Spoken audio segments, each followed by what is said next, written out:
नमस्कार दोस्तों। Cheers for all की इस एटलस की कक्षा में आपका स्वागत है। आइए हम आज जापान को देखते हैं, जो कि एशिया का एक प्रमुख देश है और विश्व एक की अर्थव्यवस्था में अपना एक महत्वपूर्ण स्थान रखता है। आइए यहाँ देखें जापान को। तो जापान को यदि आप जानते हैं तो इसे सूर्योदय का देश कहा जाता है। ये आप छोटी कक्षाओं से ही पढ़ते आ रहे हैं। तो आइए देखिए, अन्य नाम भी है जापान का। निप्पन भी जापान को कहा जाता है। सूर्योदय का देश तो है ही गया। तीसरा देखिए, सुकुमार फूलों का देश भी इसे कहा जाता है और पूर्व का ग्रेट ब्रिटेन भी जापान को कहा जाता है। तो ये कुछ जापान के नाम से संबंधित फैक्ट्स हैं, उसको आप ध्यान में रखिएगा। आपने देखा इंडोनेशिया एक सबसे ज्यादा द्वीपों का विश्व में समूह है। उसी प्रकार आप आइए जापान को भी देखिए। जापान ने करीब करीब 3,900 द्वीपों का समूह है। लेकिन इसकी जो प्रमुख द्वीप है, जिसमें 4 ही प्रमुख द्वीप को हम पढ़ते हैं, क्योंकि उस पर ही मुख्यतः आबादी है और औद्योगिक क्षेत्र भी उसी 4 द्वीप पर ही सीमित है। आप यहाँ ये जापान पूर्व एशिया का एक प्रमुख देश है, जिसमें 4 प्रमुख द्वीप हैं जो उत्तर से दक्षिण की ओर है। यही चारों द्वीप के विषय में प्रतियोगिता परीक्षा में प्रश्न पूछे जाते हैं। तो आप इसको ध्यान में रखिए कि इसकी अवस्थिति क्या है। जैसे देखिए, भारत ये देख रहे हैं, ये साउथ ईस्ट एशिया के देशों को देखा, ये आपका जापान सागर है। और यहाँ पर आप देखिए, यहाँ ये आप चाइना की अवस्थिति को भी देखिए, तो आप इस क्षेत्र में अगर देख सकते हैं तो 4 द्वीपों को। तो उत्तर से दक्षिण की ओर यदि देखिए, उत्तर से दक्षिण की ओर आप इसको याद रखिए, होक्काइडो द्वीप है, होन्शु द्वीप है, शिकोकू द्वीप है और क्यूशु द्वीप है। और इसका देखिए, ये जो पश्चिमी क्षेत्र है, पश्चिमी क्षेत्र जापान का जो है वो ज्यादातर पर्वतीय क्षेत्र है। तो यहाँ पर देखिए लिख भी दिया गया है, उत्तर से दक्षिण की ओर, नॉर्थ टू साउथ, होक्काइडो द्वीप, होन्शु द्वीप, शिकोकू द्वीप और क्यूशु द्वीप है। तो सबसे बड़ा अगर द्वीप पूछा जाए इस 4 में कौन है, तो होन्शु द्वीप है। और ये देखिए होन्शु द्वीप, इस प्रकार आप इसको देख सकते हैं। एटलस में भी यदि आप देखें तो इस द्वीपों का अवलोकन किया जा सकता है। तो इसको देखिए, यहाँ पर यहाँ आप देखिए जापान के द्वीपों को, यहाँ गौर से कीजिएगा। होक्काइडो है, ये आप देख रहे हैं होन्शु द्वीप है। होन्शु द्वीप की अवस्थिति देखिए, बड़ा है होन्शु द्वीप, ये होन्शु द्वीप ही है पूरा। और फिर आप देखिए शिकोकू द्वीप है और क्यूशु द्वीप है यहाँ पर। तो इसको भी आप एटलस में देखने का कोशिश कीजिए। यहाँ देखिए, जापान का पश्चिमी क्षेत्र पर्वतीय क्षेत्र है, ये आप देखिए लिए। तथा इस देश में प्रमुख ज्वालामुखी के रूप में माउंट फ्यूजियामा है, जो कि होन्शु द्वीप में टोक्यो के पास अवस्थित है। टोक्यो इसकी राजधानी है और ये होन्शु द्वीप के पास जो है सुसुप्त ज्वालामुखी माउंट फ्यूजियामा है। तो ये आप अगर इस चारों द्वीप को देखा जाए तो ये होक्काइडो आपने देखा, ये होन्शु द्वीप है। और होन्शु द्वीप पे ही जो है, होन्शु द्वीप में क्वांटो का मैदान पड़ता है। तो ये क्वेश्चन पूछी जाती है, क्वांटो का मैदान कहाँ है। तो ऐसे क्वेश्चन अगर पीसीएस में आए हैं तो उसमें सिर्फ ऑप्शन में जापान, जर्मनी या अन्य देश दिया रहता है। तो आप पे इजी वे में जा सकते हैं, क्वांटो का मैदान जापान में है और जापान में कहाँ है, होन्शु द्वीप पर है, याद रखिएगा।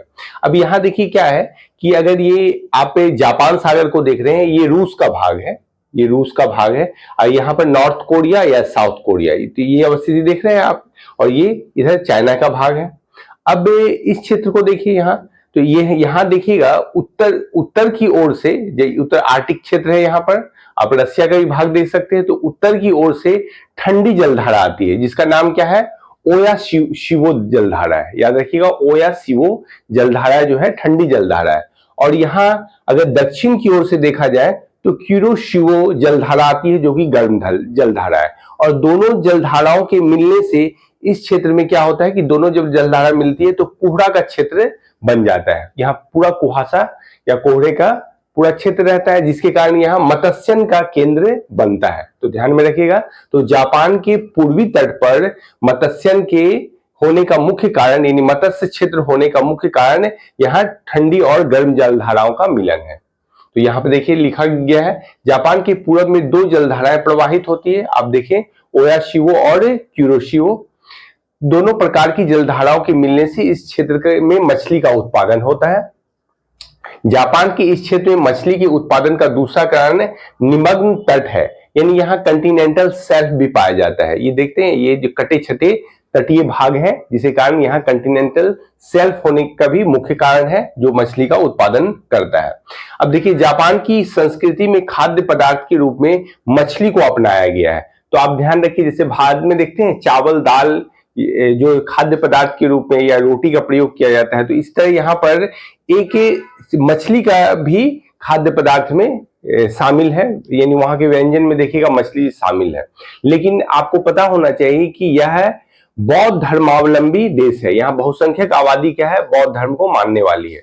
लेकिन आप ध्यान रखिएगा, जब पूछा जाए कि इसका प्रमुख धर्म क्या है जापान में, जो शिंटो धर्म का, शिंटो धर्म, यहाँ बौद्ध धर्म नहीं लगाइए बल्कि शिंटो धर्म के अनुयायी ज्यादातर यहाँ पाए जाते हैं।